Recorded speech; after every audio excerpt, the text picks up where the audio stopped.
जिन कठिन परिस्थितियों में आपको और हमको वो अधिकार दिए, वो राइट्स दिए, उन कठिन परिस्थितियों में जब वो आपको अधिकार मिल गया है तो उस अधिकार को बचाने की जिम्मेदारी भी आपकी है। इसलिए क्योंकि बाबा साहब डॉक्टर भीमराव अंबेडकर उन विषम परिस्थितियों में जब 5000 साल पहले आपके बेटा और बेटी को एजुकेशन लेने का अधिकार नहीं था, तो एक विधि की विधान की व्यवस्था थी जिसे लोगों ने कहा कि मनुस्मृति है, और मनुस्मृति आपके बेटा और बेटी को शिक्षा से रोकने का काम कर रही है। लोगों ने कहा कि मनुस्मृति विधि का विधान है जिसमें लिखा है उठिष्टमन्नम दातव्यम जीर्णानि वसनानि फुल्काश्च धन्यानम जेडाश्च परिच्छदा।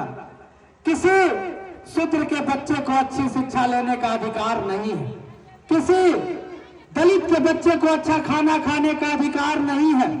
ये सारे अधिकार कौन छीन रहा था?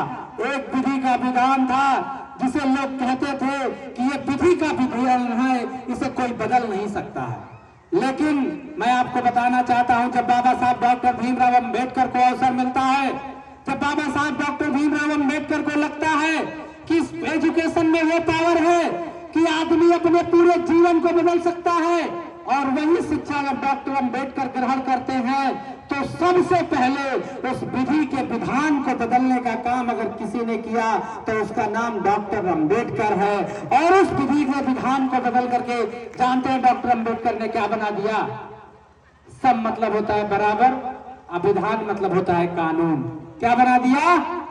संविधान बना दिया। उसी संविधान की रक्षा की जिम्मेदारी आज आपके हाथों में है। इसलिए इस बात को मैं कह रहा हूं कि 5000 साल पहले तो आपका दुश्मन कोई और था।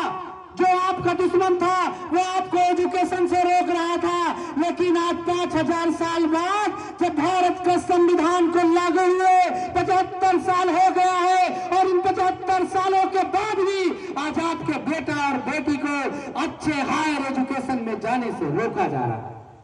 और ये बात आप